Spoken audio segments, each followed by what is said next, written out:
BFM Business, BFM Crypto, la chronique. Et Antoine, il y a du mieux sur la tendance, notamment sur le Bitcoin.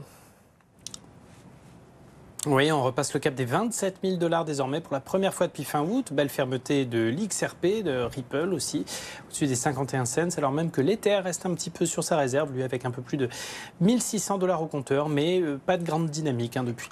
Et alors pourquoi il y a du mieux sur le Bitcoin et sur XRP? Peut-être qu'il faut les regarder du côté de BlackRock.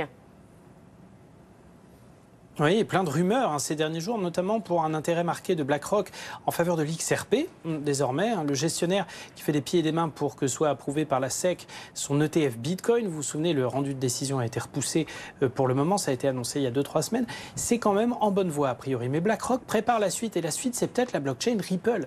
Et certaines rumeurs dernièrement donnaient même BlackRock lâchant carrément le Bitcoin pour se concentrer plutôt sur l'XRP.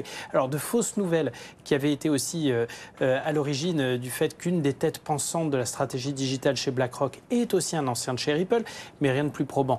Reste que la hausse des cours de l'XRP ces derniers jours est sans doute liée à ces considérations, un peu prise soit comme un plan B au cas où la SEC rende finalement une décision négative, soit comme une stratégie de diversification pour BlackRock. Maintenant, le groupe semble toujours aussi intéressé par le Bitcoin aussi. Plusieurs analystes de marché estiment que BlackRock est derrière des achats massifs de Bitcoin ces derniers jours, 12 200 au total. Au cours moyen, ça donne 315 millions de $. Là aussi, derrière la hausse marquée du Bitcoin de ces dernières heures, on peut voir la main de BlackRock.